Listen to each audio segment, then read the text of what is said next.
So first, would like to, anything that doesn't need a vote, right? Let's make sure. So for the reasonable opportunity for the public to speak, we need quorum, probably, right? Not that I see anybody, but for the record, anybody that we don't see, any of the invisible people, you have 2 minutes, We can invite someone from the hallway. right? Not everybody at once. Okay, so with that, two, right? Two is no, I would be Well, members. as we see your last meeting. He was, but I wasn't, so you already know, Harold. I think everyone knows it. So, Okay.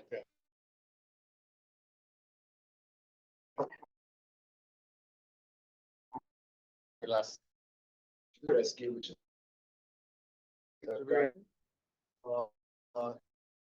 Thank you, everybody. Alex Street, public service between two fire departments in the military. I've been the chaplain for the fire department for about 15 years. My perspective necessarily went, yes, pastoral like and all that, but due to the needs of the fire department and whatnot, it went also clinical. So I became a licensed mental counselor, so I have a master's degree in that.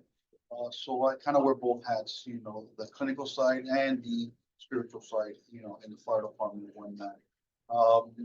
Been involved with this for 3 different mayors. I know under, you know, our good mayor now was kind of put as an advisory board. So I've been attending as a guest whenever I can. So thank you very much for everything. And I always, anytime I get a moment, I always say a public thank you. At Surfside, I was the first one to show up. It was an hour into the incident. I looked at the side of the building and I said what I call my emergency prayer. Help, send me everybody. And all of you were my answered prayer. I started to see you, I started to see all of you guys, all of you there. So on a public and a personal, I want to thank all of you. All of you guys were my answered prayer. You know, an hour into Surfside, and when I cried out, God, I need help. This is going to be big. It's going to impact the community. It's going to impact the fire department, the police department, so you and all your hard work at Surfside and everything that you do to the community as well. Thank you very Thank you, much. Mark. And we go way connected back, in so appreciate Surfside, so for that too. Thank you. from the situations, thank you very much. So the next, we're gonna skip, and we're gonna go to new business. The new business is those of you who got an invite for the May 30th of the Interfaith breakfast on May 30th. I didn't send it, so I have to get over there, so. Yeah. Okay.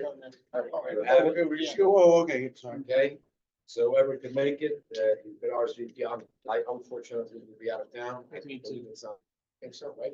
I'll be out. If you can make it, that would be great, it's important. And, it literally has the name Interfaith Advisory, so it's, so that's for that. Looks nice. And, in old business, if anybody wants to discuss. Chair, we have another education, so that I received late last night, but Oh, okay, all right, May 23. I don't know if you want to say a few words. I could speak to that. Yes, please. Yes. I serve as one of the assistant pastors at Granada Church, and on May 23rd, we're having a night of worship. So it's open to the community. So everyone and anyone is invited to attend. You get there early, you're gonna enjoy some, I don't know the menu, so anyone and everyone is more than welcome. And I have extra flyers here if, you know, if anyone wants to take more and put them out for, and it's free, completely free. So any place of worship, anyone is welcome to come. Thank you. So please get the word out. It's important to invite people to good events. Yes. The instructions for interfaith breakfast, is there a reservation, is there a cost? Do we know any details on Well, that? that's actually a good question. It's right under the flag, okay, on the same page. Yeah, but my question is, that's a good question, because when I got the email invitation, it did have a price per table per person. So I'm wondering if you're inviting people from the IAB board complimentary, or No one said that. No one You said can that. Probably assume that it's not. correct. And on this one, it doesn't, it only says the RSVP, it doesn't say anything about money. Well, if you went onto the link, you would get. So yeah, maybe Rabbi Fisher, right, if you get onto the link, so What I can do, I can see that with Theo also to see if like there's any exception for board members, any special treatment for board members, and I will let you. you can let them know that our price is very cheap. We're not $36, $18 just for our time per hour. Okay. Thank you very much. Thanks for pointing that out. Okay, so the next thing is just the old business that has happened. We'll get back to the vice chair, the second vice chair. We're gonna go to the National Day Prayer meeting on May 1st. I was able to make it at the mayor's office. We're there. Everybody want to talk about it? It was a great opportunity just to join and also to see the mayor's initiative to really rally and welcome representatives from the community interfaith just to join together. I mean, my perspective, Alex was there, we were there. I don't know, I don't want to miss anyone who was there. So it was a great opportunity to join together just to see people from different faiths, but also united for the common goal of bringing unity to the community. I've been working here for 3 years. We're just like. She's had The third or the fourth here, yes. Okay, so that's What was that's the great to hear. agenda? What did you? It was nice. So we had representatives, so Michelle Johnson, I believe, possibly Was our initiative. And we had representatives from all different faiths. Yeah. And it was a great.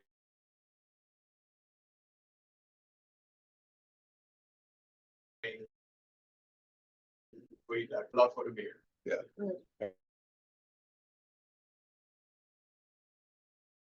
there was an opportunity. She had plus that county employee, and I said, respect, and all of us pray for you.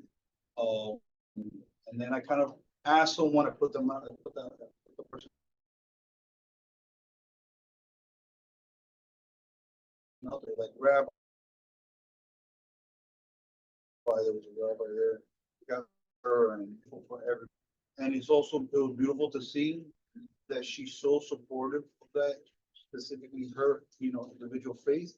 I was glad to see her in person because 1 year she couldn't make it because she actually had COVID. So she had to be via Zoom and all that. So it's good to see her in person as well. It was well Thank you very organized. much. It was well organized in the way that the different issues and topics that were addressed. So different representatives from the faith community got an opportunity to pray just over different areas. Excellent, great feedback. We have formed that. Okay, we'll come right back to it.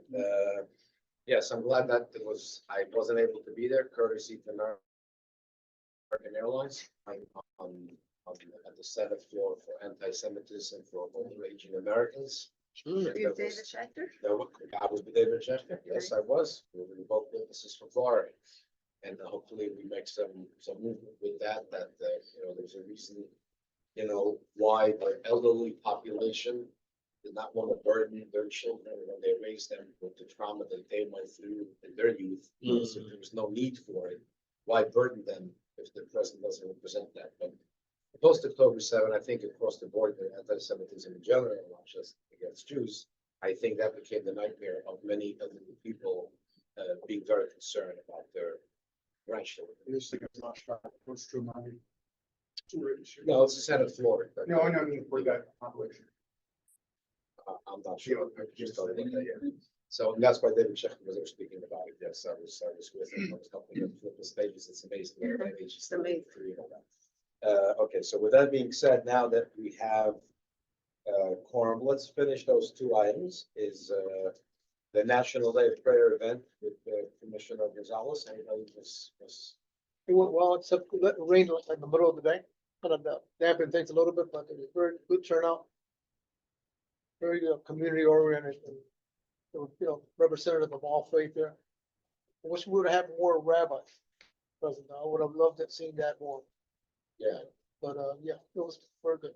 Was May 3rd. I know I wasn't able to go. Was it on Saturday? Saturday, Yeah. Saturday. That's probably why. Yeah, I know. Yeah. There you go. Also, Theo was there and understood that there was a vote to be able to give them cards and all that. So I connected Theo to Rowling, and those cards are going to be given to individuals that are in need. They were very appreciative for those cards because some individuals cannot use the food in the food banks and all that. because of cancer, because of food restrictions and all that. So those cards are gonna help people to be able to get food for their dietary needs. So they were very appreciative for the Interfaith Board of those cards. Excellent. Yeah, I was gonna have a question, Alex, who got the cards? Roll? Rolly got the cards and he gave it to the person who's gonna be in charge of that, and that person, you know, between both of them, they said, these cards are gonna go to people that we know we cannot, their need for food, but we can't give them the food bank food because they're on dietary restrictions and stuff like Yeah, that. 'cause I was aware of the cards, but I didn't see them happening while I was Yeah, there. I saw. Okay. Okay. We'll go back to the beginning. Anybody volunteer to do the invocation?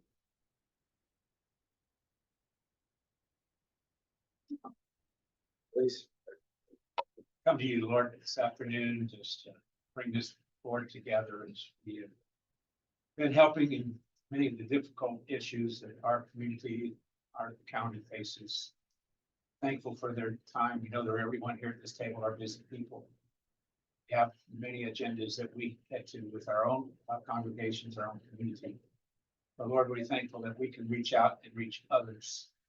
Think of these special activities we've just recently had.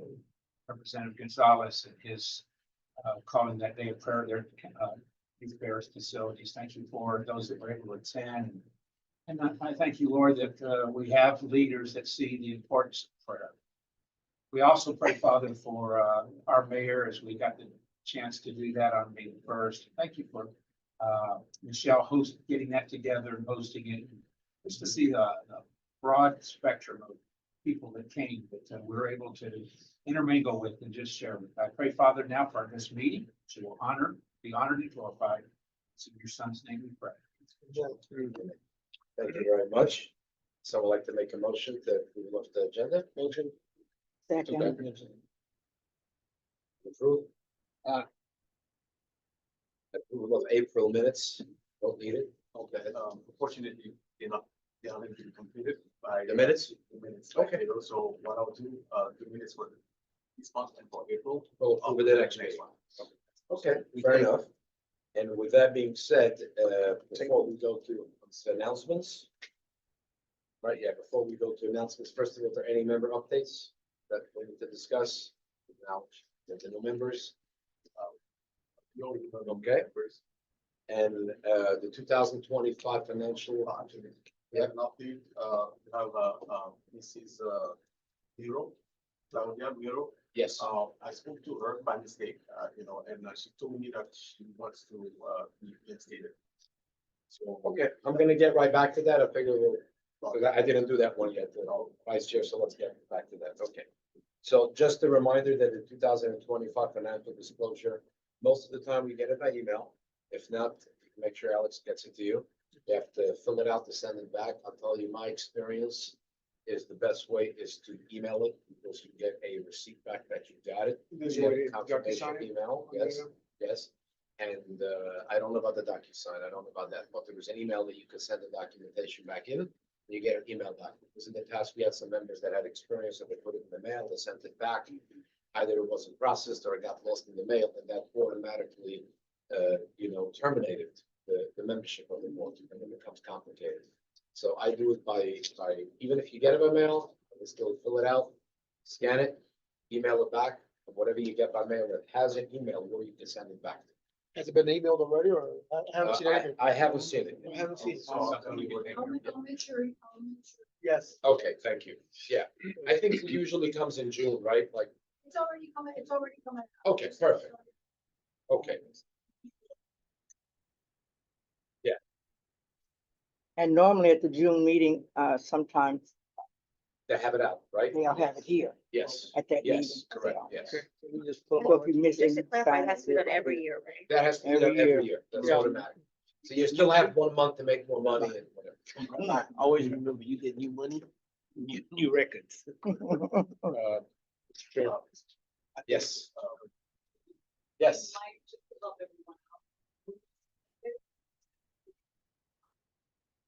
Yep. That way, what tends to happen is people get the email to you. Oh, God.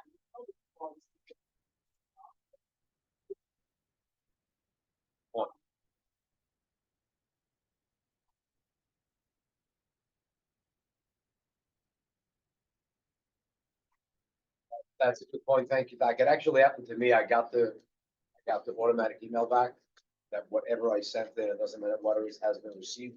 But then I got an email at some point from there saying, oh, hey, you didn't get the financial. I said I did first email, but so that's a good point. Thank you. So going back to the issue of election of new IB vice chair and second chair. So give me the update on Claudia. So what happened? The election was actually took place, and actually, I'm not sure it's a new vice chair, but there was an election and we had two elected vice chair. Well, we had the first and a second. Claudia said last meeting, at least when I was there, that she was gonna be running for office and she was resigning. Is that not the case anymore? I would- From the last meeting, That's what we know, right? that's what we know, and Yes, Claudia resigned. right, Yeah, Okay, and now she wants to be reinstated? yeah, she was, yeah. right. She needs- Right, so we don't, she didn't want, so how does that work if she wants to be reappointed? Does the commissioner have to reappoint her? Okay, so there's nothing really for us to do. Okay, all right, so with that being said, and what about the second vice chairman, Pastor Clark? I was, Pastor Clark was elected to the first vice, Yep, and then I was elected as second that's vice. second. Okay, so all we really need to do now, so what do we need to do now? It is old business. We already voted. I mean, if it was already done, I think, yeah, we already voted. The votes were Okay. cast.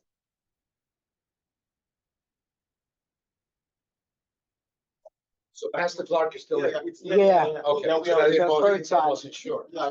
Yeah, Discussion and members were not present. Okay, no, the reason I was asking is because he had said a while back that he may be No. moving, he may not, so I thought if he's not here, okay, so. no, Okay, so with that being said, when I looked at the agenda, I didn't see too many items.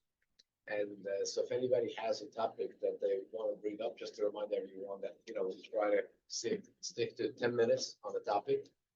Dr. Black, was that, you wanted? I'm sure the plan executive director for the Miami-Dade Community Relations Board. Just wanted to raise everybody's attention while we have faith leaders here. The real ID is a real issue. So if we can get information to our parishioners, people who are in our synagogues and our churches, there's very little information. And I think it hit a lot of people by surprise. Oh, this is actually happening. It's here. I don't think people are realizing that they really can't, it's taking more work for them to travel at airport, what it's gonna look like.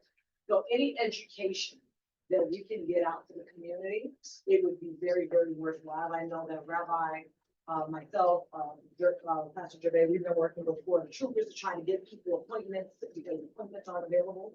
But we really need to kind of let people know that it's official as of May 7th, and the people that carry the power, the people will actually be making the state in this room. So I'd love to add some work to you and say, please help us get the word out there that May 7th is here. Everybody really needs to get it out. That's a great thing, and on that point, this.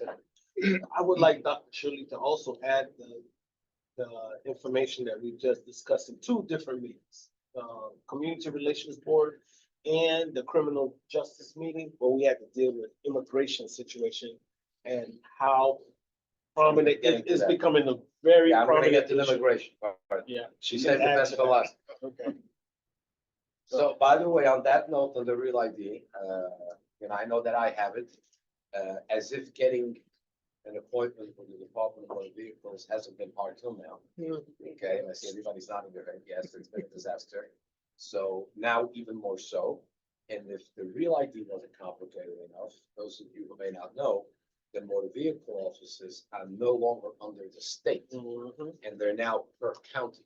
So now it's under the tax collector, Dario Fernandez, and the transition, it's a good transition. Yes. He's doing a Not that lot he's of, not doing his work. hold on, please, he's been trying to do a lot of things to make things happen the right way, but people are still running into a lot of issues. So what I do is, and I'm more than happy to help, if you have situations that are dire, that are important, people that need to travel, elderly or something, and they look at it and they see they can't get an appointment for the next 3 months, okay?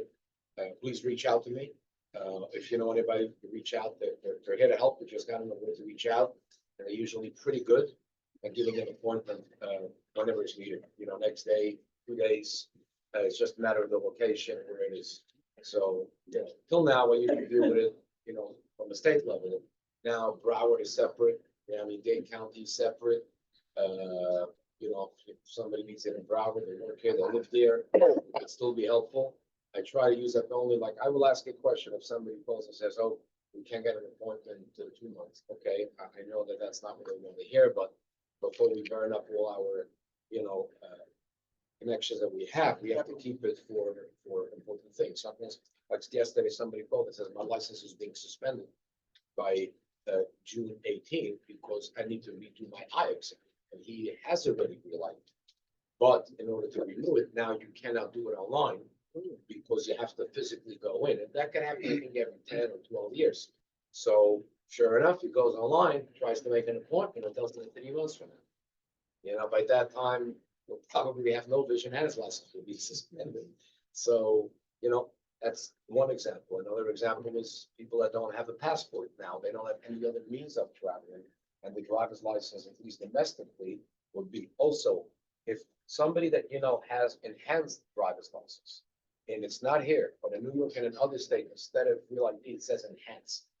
And that means that they could also travel in with their license to and from Canada and Mexico. So people got confused with that. If it's enhanced, that's like a step up of the real ID, and that is good enough. They don't see real ID, but it says enhanced. You're not going to see it on Florida license, but we'll have many people over here that don't have Florida license. So if it says enhanced, they calm down, they're good. And the rest, we just, try to help. So if anybody is in a situation, then you need to get on the phone and get a renewal, get the drive, only if they have to go physically. And for the real ID, unfortunately, you have to go physically, because I think you have to pay a $50 fine or something, or not fine, fees, in order to get it.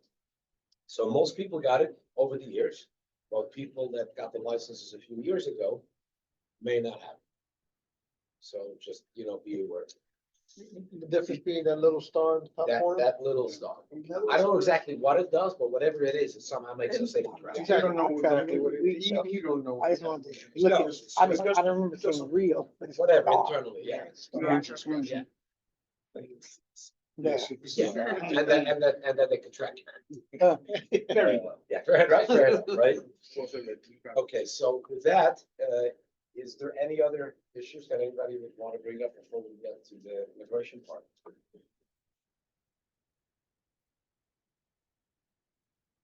I'll just throw out a general, comment and also maybe to table it maybe for some time, down the road. My perspective, Lane, is mental health and medical. Interacting with a lot of churches and stuff like that, I have seen a lot on the mental health side, children with autism, children with the spectrum, also, suicides and things like that. So if anything, as a board, if we want to do something related to that, all ears to be with assist in making mental health related. Also on the medical side, I'll bring flyers next time. The fire department is a major initiative to be able to teach CPR to different, organizations and stuff like that. So I'll bring that information. So if any of you want to, use that for your congregations or for your staff, they can go inside and pretty much, provide. We do CPR courses outside? Yes, they'll go to the temple, the mosque, the church, they'll go there and they'll actually do it in one night. So if you would like, surcharge, nope. And is there a certification or they just show it? No, there's no certification. They just show people so people know what to do in case of it. Correct. So if it's a certification, now there's a charge because that's Yeah. the American Heart Association. All right, okay, right. So I go with the analogy, free is for me. So it Okay. is something for free. I'll bring the information if you would like next time, and that pretty open to anybody who is interested. Is that only within, where NDFR has jurisdiction? Or is it? I know it's anywhere within Miami-Dade County on Yeah. a case-by-case basis, and I can do the ask, they might go into Broward, but I know for sure it's in Miami-Dade. No, I'm just thinking like different municipalities that might have their own fire department. It's okay. I don't see the problem. So if you would like, I can bring information next time. Okay, please, yeah, please bring it. I think that's important. I've seen people in emergency certified an app that when they knew what to do, they were able to save someone's life, so that's important. So theoretically, we've covered everything that is on the agenda. I wanted to speak about immigration and how we want to, and I know that we have 10 minutes on the topic. I think that 10 minutes is not gonna work. I'm sure there's a lot of opinions. So I think to start off with, I would like to ask if you're okay with to add an additional 10 minutes to the topic. So we know that we have 20 minutes to discuss it. We don't need to. That's not on the agenda. It's on everybody's mind, and maybe that's why it didn't end up on the agenda. But Question, Chair. Do we need to vote for the items that there before we move forward?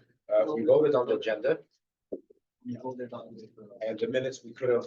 We minutes we don't have, okay. Yeah. So really went up to the German part, but if everybody wants to discuss it, I'm okay. You know, if everybody's okay with it, you know, take it as a yes. Okay. So I would like to get some feedback, not that I need it. I basically know what the feedback is. There's a lot of horror stories.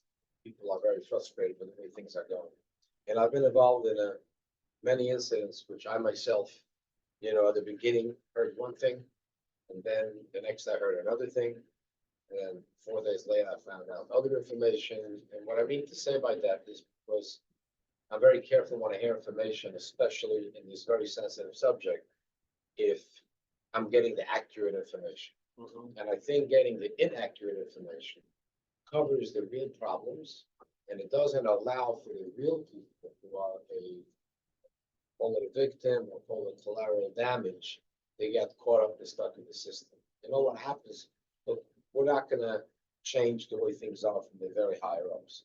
We have to focus on our county. That's what I'm trying to focus on, the people that I know. And I've had some people call me and say, oh, their family has been picked up, no criminal record, and make a lot of noise, use up a lot of my time, and I try to do whatever I can. Not that there is much, but I try to do whatever I can, because the number one thing is to letting the right people know. Otherwise, people say it's all talk. It didn't really happen. It's not an actionable item. And it's very easy to say, oh, it's a rule, right? But we haven't. I'll give you some suggestions what I've been doing, and if you do it together with us, I think together we're all stronger, and to make, and we could and we will make a difference. I'll give you some of the feedback that I was getting. But most importantly is, I can't put a number on it, but if you take 10, I would tell you that 7 out of the 10 were cases where the family either didn't want to share with me, or were embarrassed, or maybe didn't know that by the end, when we spent a lot of time and a lot of hours, and I will go back to the family and say, you know, your so-and-so has a really lengthy record. And they would say, really? And I could tell that they knew. Now, that doesn't mean that I agree with what the system does or doesn't, but it gives me an opportunity to understand, what am I giving? Am I sending an email that someone who overstayed the visa has been picked up with 0 criminal record? Or am I really sending an email to someone who has an FBI number and has committed a crime and has been arrested? And am I letting the family know something that they did? So it's a very, very, very sticky subject. So as faith leaders, I simply suggest that ask a lot of questions, ask the people, ask the people what they know, how they know, are you sure? Because it's important for you to know what are you dealing with, because it's a different type of noise that you're made for different type of situations. Now, while people are incarcerated, they have rights too. I can tell you that kosher food has been a challenge, and many Jewish people were not able to get it. Not just here, New York, New Jersey, Texas, Arkansas, Tennessee. Now, I don't know, because they were not ready for it, maybe they didn't order enough, I don't know. But that's just what I've been getting. I'm getting it before Passover, the same thing. So, you know, with that being said, if anybody has any questions, I've dealt with a lot of situations, I'm sure some of you, but the most important thing, which I myself didn't do at the beginning, is document, document, document. Anything that people tell you on the phone, ask them to send you an email. Ask them, and you're going to see when you ask them to send an email, the story usually changes. Because that doesn't mean that they're lying. It means that they're emotional, if their husband, wife, mother, father, sister, employer, neighbor, anything that was taken, and there was a possibility that they're gonna be deported, nobody's gonna be in a group. Even if they find out that the person has a criminal record, because to them, they were harmless. So I always ask them to send an email, so I get a clear understanding. In addition to that, any type of paperwork, detention paperwork, you can find it online. If you go to odls.com, or you just Google, ICE inmate search, it will pop up. And if you punch it in, it's gonna give you two options, to look up somebody by alias number or by their name. You don't need the date of birth, it's optional. If you put in the name, you click on it, you're not gonna get too much information, but you're not gonna get the date that they were picked up, but it's gonna show you detention, ICE facility, and it's gonna give you the address of the facility. The county or it's Broward. So at least you know that the person is in. I use those documents to email it when there's a situation. And if I believe, based on the information, that the person was picked up by mistake or really should not have been picked up, because they made it very clear that the mission is not for overstaying visas. And there's a difference of somebody coming into the country illegal or somebody being here illegal. There are people that are here illegal for the past 10 years. There are people that are married to spouses and have 3 children, and everybody's a U.S. citizen except their mom or dad. And the mom and dad and the other spouse who is a citizen, offers a sponsorship to their significant other. And the system has been taking very long, in general, nothing to do with now, that they just wouldn't get back to you. People, not everybody has $20,000 to take an immigration attorney and keep things moving. So what they do is they show up every year with their immigration, they get their parole. There's always going to be a time that there's a lapse or something that happens. And if they get caught now in the middle of that, they end up being taken. Now, I had probably about 8 or 9 that were legitimate situations where people that have family ties and businesses over here, got caught up. Now, just you should all understand how the system is supposed to remove everything that is going on. How is the regular system supposed to? The regular system, just like somebody gets arrested locally in Dade County for rather offender vendor, domestic, or something that is a misdemeanor, right? You see a judge within 24 hours, I think 9 a.m. or 1 p.m. is Dade County, and a judge will decide bond, 500, whatever it is, and you go home. And it's a pretty good system if it works. Okay, so at least you know that you may lose 24 hours, you may feel that you were wrongly, but you'll have your day for it.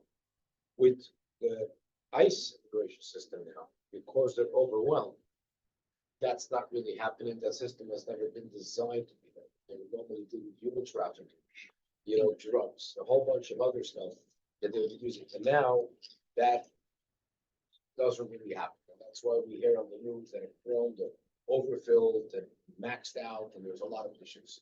And I think that's what's causing a lot of it. Okay, I'm not going to speak to an agreement or disagreement about the whole immigration law. It's pointless. We don't make the law anyways. We can't do nothing about it. Okay, it is what it is. But what we could focus on is to work with the local HSI and try to have a relationship and try to send them emails.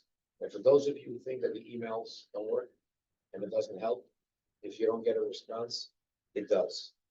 The more, the merrier. If every faith-based leader would email the HSI locally, if they have a known case that's problematic, they'll let them know this person was picked up. You understand they don't have a criminal record. But you understand, as you know, okay, to have a wife, a husband, a mother, a father, a business, a house, to have 3 children. The way the system is supposed to work, if you take the whole immigration out of the equation, is if somebody is here, they overstay the visa, and they get caught up in any other crime, call it child, whatever, made a mistake. Then normally a judge will look at it and say, okay, do you have family here? Do you have community ties? Do you have a business? And usually when that happens, they will either be let out of bond or on the time limits. Because where they gonna go? The country they're coming from, they don't want to go back. Family they have. Now, if the person is a criminal, is a different story. But when the ICE agents will come out and pick somebody up, they don't ask these questions. They don't document. So it's important for us to let them know, here's what we're doing. When we want to cry poverty that the system isn't working and a lot of innocent people are getting caught, they don't know. So I document, and correspondence. I'll ask questions in the email. I asked the 20-year-old last week, called her. She said she's raising a younger sibling now. How long has your father been here? Does he have a business over here? Do you know of any problems he has had? Sometimes it could be economic crimes and nobody could know about. So that's just a few tips that I could give you from my experience, and if anybody else wants to share what they think, please do. How can the faith-based, this board here, particularly help in that situation? How can we facilitate that need that's there? I think perhaps a letter from the faith-based community that's not just about people who, some people who had been picked up and they shouldn't. That's another conversation. But I think to have faith-based relationship, Mhm. with these people to be able to pray, to be able to get the food that they need, whether it's kosher food, halal meat, vegetarian, whatever it is, I think that could use, some help. And I think we need to let them know that we're here. We're vetted, and Is there any chance they can get out for their hearing, or once they're picked up by the ICE department, there is no bail? so that's a good question, and the answer to that is based on my research is unlike other departments, like local, that once you investigate, you have to go in front of the judge. ICE could make that decision Did you have before any- going to the judge, it is my understanding, because when they bring you in, they don't have to bring you in on a crime. You could be detained for not being in the country illegally. That's different than locking somebody up for domestic, where the partner says he pushed me and she says he pushed me. That's different. That's up in front of the judge. But ICE does have, from what I understand, they do have that authority to do that. Are they making those decisions? I have not seen them make those decisions. And then the other problem is seeing a judge now, it take forever. They're backed up in the system, in the facility, and in judges. So instead of seeing the judge within a few days, it could be you're gonna get one in a month or 2 months. What I've seen is the fear of being picked up, especially the fear of young people. When I talk about young people, I'm talking about where individuals' parents came 20 years ago, and now they have children who are adult children, and now they're in fear. Of them being deported or their parents being deported. And that fear is based on lack of information on their end. So I think also another avenue is how can, to be able to deal with fear, it's with truth, or it's with facts, as much facts as possible. So if we're able to be educated as much as possible, because I'll be honest, I don't know that process that much on how to help somebody if they're in that circumstance. And I do know several that are in that circumstance, like, hey, my parents came here and the paperwork has been stalled for 10 years or what. So now they're in fear of, okay, what now? Yeah, if I would be them, I would have the same fear. And I honestly speaking, I don't think, unless anybody has any different opinion, that what much more we could offer, because the worst thing we could do is tell them what's not gonna happen, and then they rely on your information. Now, I can tell you that your system, how it's supposed to work, it's supposed to work on different levels, and the first level is I believe called ERO, which is emergency removal order, and that's something with a violent record. And then I think the second is people that have been arrested and have, and even if they don't have a removal order, they simply have a criminal record and they're here illegally. Now, you go and you tell the people run with that. They say, well, was arrested 10 years ago, but it's been expunged since. And then they say, so I'm good. But at the same time, the system that takes much longer than anybody expected still didn't give them citizenship. So theoretically, they look at it and say, they can't punish me again. That's like double jeopardy. But the truth is that is not the case. Now, what has been happening for the past, who knows how many years, if anybody gets arrested at any given time for anything, they are always checked by the fingerprints in the system. The Miami-Dade TGK, like the jail, they would always notify ICE if somebody was arrested. And ICE would have, I think, up to 48 hours, like different counties are different, to come pick up that person. But they would never come, so they would be let out. That's where the argument comes that these people are being arrested they're violent criminals, why they back out on the street? Well, they back out on the street because nobody came to pick them up. So if the county, if let's say the sheriff's office or local municipality police department locks up someone for shoplifting, that process is gonna happen. Shoplifting, judge, you have a record on now, go out, pull some $500. Sometimes you don't even have to see a judge. If it's a misdemeanor, they could, you know, put in the bond online and go home. So, but ICE didn't come. Now, maybe they're coming to everything. Because very easy to show up in a jail if somebody was arrested, and that person now has a criminal record. So remember, if you go back to somebody has a criminal record, at 2 p.m. he may not have had it, but 2:30 he gets arrested for an argument, and then at 24 hours later he's done with the local, and then they get him. I think the other factor is not so much the person going through the system, more of the information that's being dispersed and it's affecting church attendance. On our, what we're noticing in our congregation and noticing in our community, that the information is, certain information is being put out there, and we need to make sure those informations are correct information. But there's some people that are so fearful that the church used, we heard at one time church was a safe place, that ICE would not enter the church, but now it's said otherwise. So now that's affecting certain attendance, and when you have attendance, that affects the giving, and that hurts the church overall. So that's what we're dealing with on our end. And the other thing is school attendance.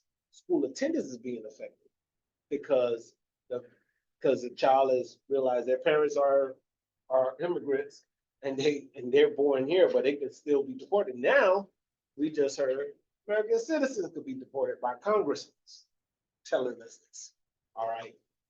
3 congressmen went online and told us this. So the thing is, how do we, I know Pastor Jimmy here, they've been dealing with their congregation. Their congregation been affected up and down a little bit. But they did a wonderful job in trying to make sure the information that's out there, that get out there correctly. So that's what we're looking, not so much people that are illegal or getting arrested, but it's just the information that's affecting the attendance of our people, or the mentality or the emotional instability of our people. So that's what we're dealing with on our end. Yeah, and we'll do the How same. did y'all deal with it? I was gonna agree with that.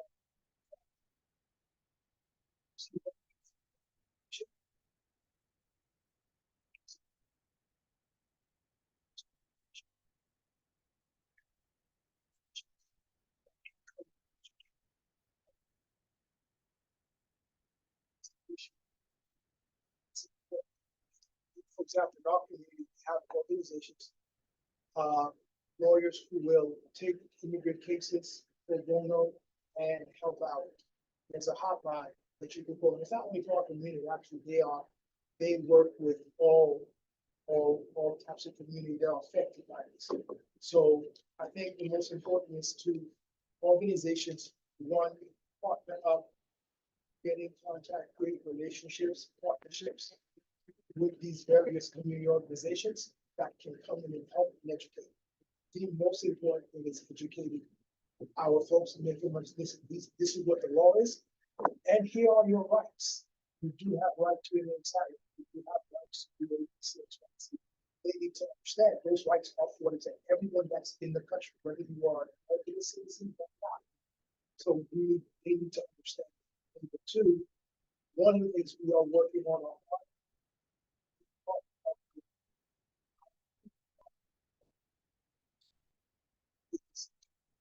sometimes it's ambiguous right now if ICE can come into the churches. Before it was very straightforward. It's up to the discretion of the officer, leading the raid or what have you. We've tried to do what we are working on. Hopefully, I get an opportunity to show it to the board. Is we're working on a document to help churches know what to do if an ICE agent comes to your building and they're asking whether they have a warrant. Teaching, I think we need to have some kind of protocol in place So we're not working against them, but at the same time, we're not working against ourselves in the congregation. So we have to have that balance. So the goal of this document, hopefully once it's completed, is to help churches say, hey, here's something you have in place. You can adjust it according to, to your congregation, to your need and so on and so forth. But here's something we often follow. So if an agent comes in, you understand that there are two kind of warrants. You have to know the difference between a judiciary warrant and a regular warrant that comes to get someone. They don't have even with a regular warrant to search, there are certain areas they are not allowed to go in if it's designated certain sensitive areas. And so these are kind of things that we as churches don't know. Now we're learning. So the goal is once we get that done, we're gonna have a couple of experts look over it. And then if it's meets the requirement, again, we're not trying to circumvent, the authorities, but at the same time, we have to understand that we have, as faith leaders, we have a balance that we have to maintain. So we need to understand our rights. And we need to understand how we work that within offices. Because it may not be official ICE offices, but a lot of the police offices have been already deputized as ICE officers. So we got to understand that. Yeah. So yes, so we have officers that has been deputized, sheriff's department, that they can work as ICE agents. Yeah. So we need to understand that. As far as the schools are concerned, one of the things we did to educate ourselves, what's the protocol for the school? What are the schools gonna do if an ICE agent comes in? You need to know what your school, the school in your city, in your county is doing, what's their protocol, what's their stance? And then in your congregation, educate. Because I know schools have done a lot of talks or round tables, but the immigrant parents, many of them have not showed up because they are scared. The place that they feel safe is within our congregation. So when they know we're gonna give them the right information. So I think we need to do our best to talk to these different organizations, get the right information, and then disseminate that to our community. Thank you for that. That's a good point. I wanted to respond to something, but Dr. Shirley. A couple of points I think that Rabbi made. When we're talking about this conversation, we need to be very mindful about the difference between being detained and actually. And a lot of times those two words get thrown around together as though whomever is stopped is automatically deported. That is not the case. What we are also finding is that your congregants who are going to get their documents updated upon arrival, they are detained. So I think someone asked the question, is there something that we can do to let them out? There are people that show up, get detained, and after they go through the whole workup, are released the next day or a couple of days after. So I wanted to talk about that. I think the conversation on fear is real. Anybody who works in Miami-Dade County or any large municipality, you know that we are about 3.5 weeks away from the summer. And it's usually our uptick, right? And because you got a lot of kids out, you got a lot of people that are out. 2 points I want to make is that one, you have a lot of young people who never knew that they were undocumented. So in their mind, they thought they were American until this process. A lot of the churches have called me and said, since schools are not safe, churches are not safe, does that mean parks are not safe? Remembering, if we can begin to have the conversation between public spaces and private spaces, parks are public spaces.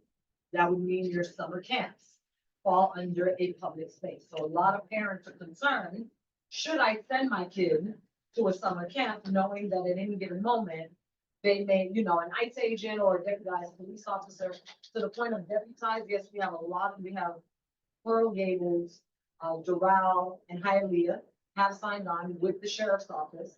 However, that's under the 287G. However, trainings have not yet started. So which means even though they have the proper documentation, but nobody knows what they're doing. So, and to answer your point, which I thought was an amazing question, what can faith-based do? To Pastor Jimmy's point, one of the advice that I always give to churches, or faith space, you find yourself in a really tough spot because many of you are 501c3. So you have to be mindful of how you maintain your status. So one of the best advice that I always give churches is partner with your local entity, whether they be your bar organization, who would come out and do these trainings for free, who would host these forums, so that yes, you're hosting it, but the information are coming from, from credible sources. I think that's important. And then the last point I'll make, there is food that is going to waste, whether it be farm share, whether it be, I can give you a list of them.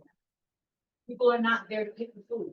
So the fact that food is not being picked, that means the food that we're picking, there's nowhere to give it because people are afraid to come get it. I encourage faith institutions, host food drives, partner with farm share. These are things that you can do and not necessarily have to engage in the immigration conversation, but you're still in the business of saving a soul and handing out a helping hand to somebody that needs it. Thank you. Y'all have done. We were, my congregation also partnered with two organizations to bring food, collect food and bring it down to Homestead, to the migrant farmers as well. So that was, and the one thing I thought was interesting is that we had also collected, clothing and items that I thought would be such necessity, but they don't have the capacity to distribute it, and then it just gets ruined and they can't use it, which is crazy. But food is, and there's specific items of food, especially that have to do with their custom of eating, and like masa and like certain flours that they can't get a hold of. We were able to get a list of those items and be able to distribute those accordingly. Excellent. We have food distribution in our church, and we've seen a decrease in the amount of people that are coming, because since they have, for a farm share agency, they gotta put their name, and their thing, that name, they're gonna be, followed up on. But, my question is, how, can we do like a committee, or maybe have, for future meeting, have somebody that can advise us legally, because there's a lot of immigration laws that we are not aware of, and we could, how can the faith-based synagogues, churches, and must help these people in these needs, and kind of like, because I've served as a character witness in the immigration for us. So, but again, the need is there. So how? So I think that the best one, and I will respond to some of the points that the pastor said, which are very good points about education. But I think if there's any help, and anybody could do it, it's faith-based, that's fine. Because it will be great to see 30, 40, 50 immigration attorneys who want to sign up pro bono that we could all call when the family has a name. And what I'm saying is, a lawyer has different tiers. Sometimes you go for a lawyer for advice, right? Like a pastor, a rabbi, a priest, a father, right? Sometimes you go for confession. Okay. All right. And sometimes you go for, I'm done. What could you do for me? I've done something that I'm in trouble with the law. So I think that the lawyers play a very integral part. To educate. Each case is different, correct? Right? Each case is different. Right? The second part is, does the lawyer have to protect or defend someone who has already gotten in trouble with the system? And if so, for what? Let's not forget that this whole movement is designed to get criminals out of the country. Nobody's fighting over a rapist getting out of this country. I found out someone who's been walking by my house for the past 5 years, nothing to do with immigration status. Was a registered sex offender. And he would say hello to my daughter all the time. Hello, hi. How am I supposed to know? I don't have facial recognition cameras that would check it. And I live right next to the school. So he's not even supposed to be within 500 feet. But every day, on his way home from synagogue, he would say hello, try to make conversation. Until one day somebody told me, you know who that is? No, tells me the name. I don't know. So once I had the exact spelling, how do I know this person's not lying to me, right? You're supposed to know the guy by reputation. But when I searched it up, indeed I found it. Nothing to do with immigration. So I think when we bring that into immigration, like a guy like that, pick him up from the synagogue. Pick him up, whatever it is. Quite the opposite. I don't want him in the synagogue. I don't want him around. But do you have, well, first of all, do we know of actual cases where ICE has gone into a church, synagogue, mosque, or I anything? don't. Does Somebody else, anybody? I know. Okay, because like, I'm not trying to have anybody. And the police that attend my church are not gonna allow anybody, I don't care who you are. Yep. To come in the midst of worship, interrupt worship, to pick up anybody. And if they have a warrant. Even, these you're gonna officers wait can't stop them. outside. Yeah, you're gonna If the wait. federal government comes, you're gonna have the local police department by the church and the synagogue. Mhm. They can't stop them. And that's what Pastor was talking about. You have to know how to read a warrant. Right, so, but what I'm saying is, well, I guess I just wanna know, is there, are these people so insensitive, waiting to get maybe one person out of your church service, that they're gonna interrupt the other 200 to 300 people That that's part, in there? that part I haven't. That's what I'm, you know, I haven't- and I'm asking that because that's what's in people's mind. Just to your point, by the way, about the deputizing. Mhm. Yeah, let me just make it clear. And this is a fact. Okay, and I can't tell you what's gonna happen tomorrow, but nobody has been officially deputized yet in the state of Florida. The 287G Mhm. requires every police department, every sheriff's office to provide a certain number of agents. And the number is not a certain number. It could be 10, 20, 40, 50, depending on the size of the department. That they have to give a list, that was due a few weeks ago, of names that they would authorize to be deputized should the federal government decide to do so. They provided the list, everybody signed it, what he said. EGK, everybody signed it, what he said. And they all provided names. Now, the next step that's supposed to happen is the federal government will look at these names. They do their background checks or whatever it is. Once approved, these names will then have to go through a 40-hour training. And they have up to 60 days to complete that training. After that training, they would to be deputized and be able to perform immigration enforcement. That hasn't happened, and anything past the first step didn't happen. Okay, list names were provided because all police departments and sheriff's offices had to do that by a certain date. And now it's in the hands of the federal government. Should they choose to come back and say, we're picking those 20 names, and even so, if that didn't happen, and even once that happens, they have to offer the training, and then the people who are receiving the training have 60 days to take them. Now, as far as to the fear that you mentioned, that doesn't help us. Because you could say one thing today, then tomorrow it changes.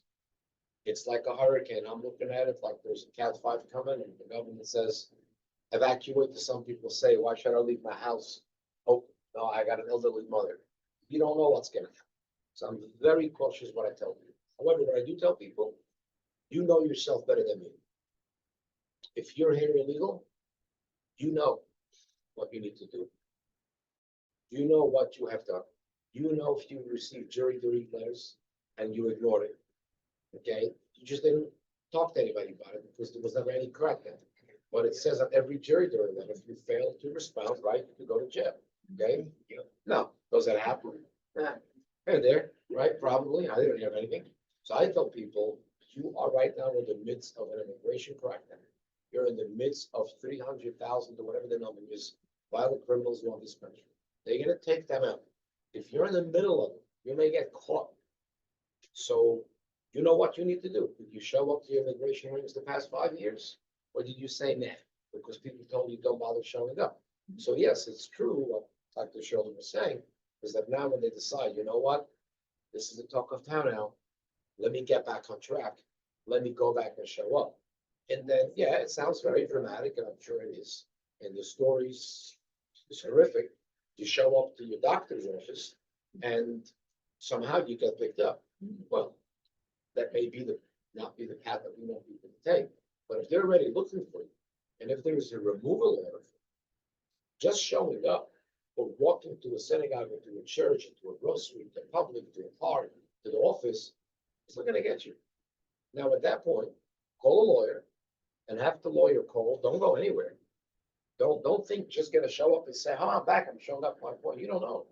Call a lawyer. And this is why I go back to the point what I said. If we could have lawyers who could check the names of these people and go back to these people and say, sir, ma'am, you have an issue. The past 5 years they've been sending you letters. You haven't shown up to one meeting. If Now that I'm checking, you're already on the list of being removed. Usually these people have gotten the letter. You are ordered to leave this country. I don't know if you know this or maybe someone may know. If there's a person that doesn't have a receiving country, because that's fairly common, that they cannot be deported to, and I've seen judges do this over the years, they let them go walk right out of the hearing. If they pick up those persons, they're just going to be detained somewhere arbitrarily, just in waiting forever. So to my understanding, the way it was explained to me is if that happens, even if they have a country, Mhm. if they say that they don't feel safe going back to the country Mhm. because they're gonna be killed or whatever, Mhm. the minute they say that, it stops everything. And then an ICE agents will conduct a credible threat assessment to see if what they're saying is actually true. Mhm. And if that is true, okay, they're gonna be kept. If they're a criminal, Mhm. if they're just overstaying the visa, that's again gonna be up to ICE to make a decision on what to do. If the ICE agent determines that it's not a real threat, it's bogus what you're saying, the person still has a right to request due process, which means going to front of a judge and explaining to the judge why me going back to my country, I'm gonna be at risk. And if they were in court before, are they going back to that particular court system judge or an ICE type of? I understand the Hearing. ICE type of judge, like Okay. a first bound hearing. Okay. Yeah. Okay. This is something we're familiar with in all our congregations. I mean, there's some, maybe not some people from the congregation, but they have a family Family, member yeah. under this circumstance, this threat. So it's like, it's prevalent. We're sensitive in our communities, in our congregations and all that. Rabbi Fisher? So I think that one of the key things that we all could be doing in our places of worship or in our places of influence is education. And I know that the ACLU will come out and provide all of the information that you need. In fact, that's what we were doing down in Homestead, is they were making arrangements for them to go. And that is, and they're known as, the safe ones to talk to, and Well, that's a good it's point. important, and I can get the contact information of people that we use. Send it out. Also, And Alex, I'll make sure to. if we could get an updated contact for all the members, maybe send out again another list of all the contact. And I know we've been in this issue for much more than 20 minutes. I would like, I think the pastor wanted to say something. No, I just wanted to just piggyback, she had asked a question. Real quick.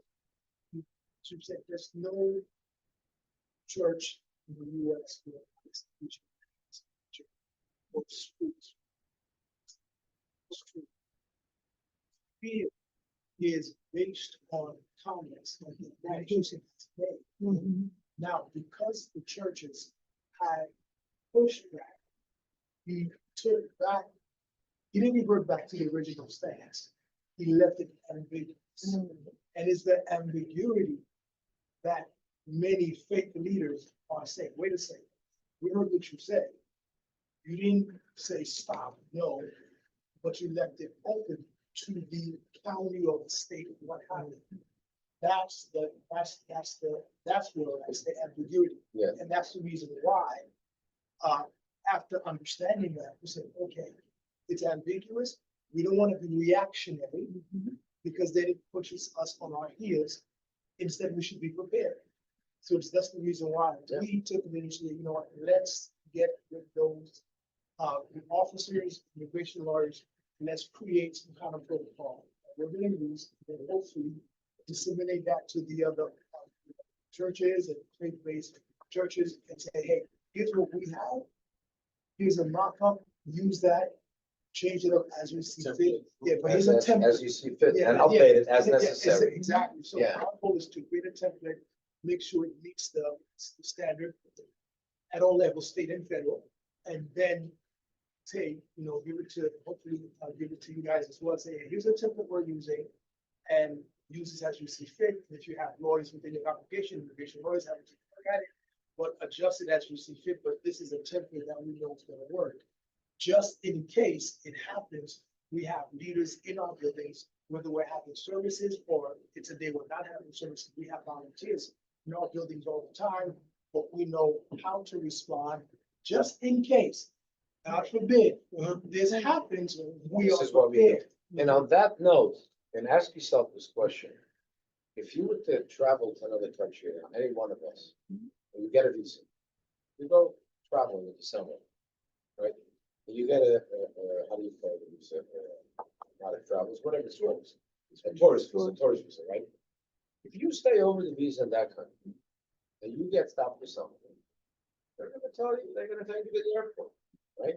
The difference is you say, I was planning on coming for 2 weeks instead of an extra week. I wanted to be another week, but your plan was always to go back home. So you're like, oh, well. The problem that we're having over here is for many, many, many years, people have been here without any problem. So the ones that were gonna take care of it and deal with it said, nah, it's not something important. We don't gotta do it. Nobody ever bothered. Now the government comes in and says, no, we're not doing that anymore, okay? So now ask yourself the question, if any one of your loved ones would show up in front of an ICE judge, any judge, and say, okay, you're here illegally, committed a minor crime, what have you done? There's a big difference when you stand in front of a judge and you show, I've tried. Here's my paper. Here's my application. Here's my correspondence. They didn't get back to me. I don't have money for them. Or if you have a lawyer that can show that we filed, okay, so you're not unknown. You're not an alias. You know who you are. You provided all your information. And usually criminals with violent history won't do that. They won't voluntarily come into the country and say, by the way, this is my name. This is where I live. No, it's not going to happen. But if you show up in front of the judge, the judge says, listen, you've been here illegally 10 years. You've gotten 4,200 notices. No response to the mail. You have every excuse in the book that I moved from this address to that address. I mean, if your license gets suspended, this excuse doesn't. You ever heard somebody say, oh, your license suspended? Oh, you don't live there anymore? All right, we're going to reinstate your license now and let us know if you get the mail. It doesn't happen now. So my suggestion is that if don't wait until a problem happens. Don't wait until you're going to agree that ICE had a right or didn't have a right. And I've seen people being in a car with someone that has a criminal record and they don't know. And then the car gets pulled over. There are 4 people in the vehicle. And the driver gets arrested because they already know. And then everybody else goes with, and they're like, oh, we have nothing to do with it. Well, under normal circumstances, that gets sorted out. This will be a local crime, like a burglary or robbery. They figure out that these 3 individuals have nothing to do with it. They'll be detained for officer safety, and then they say go home. But with ICE, it's not going to happen if they're here illegally, because now they're going to come together. And even if it would, it's going to take time. So I told some of the people that I know, if you're not sure, don't hang out and travel with anybody that you don't know, even if it's a friend of yours, unless you absolutely know, and you did a criminal background check, and the person was kind enough to give you the date of birth, the social security number, their legal name, without having concern that you're going to get a nice credit card under their name, just for the purpose of checking it, then do it. Because these checks happen even when you lease or rent an apartment. Okay, they will run a background check to see who you are. So you could do it. You can know exactly what your status is. Don't guess. Don't try to figure it out.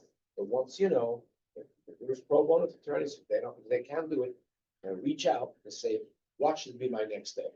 And if the lawyer says the next step is file for your visa, this is what you qualify for, do it. So even if you get picked up in between because something happens, this is what I've done. I'm sorry, Alex. Yeah, I just wanted to back up what you just said. I'm a professional interpreter. And the first thing the judge will ask you, do you have a lawyer? Say no. Second question, then do you need more time to get it? So it's really good that you, in the system, you know the system, because the judge is never gonna tell you you're gonna report it or just arrest you, or it's gonna give you time. It's gonna give you 6 months. And you can even say to the judge, 6 months is not enough. I don't have enough money. And the judge will Correct. give you a list of And organizations. why wait for that to happen with a judge? If you're ready to give your information, who you are, because by the time you end up in front of the judge, they're gonna know who you are. You're gonna document yourself anyways. So if you know that that's the case, do it now. True. I know some people have to go. I'll make the motion to have the meeting adjourned. Thank you very much. Thank you. Want to say one thing? Sure, sorry.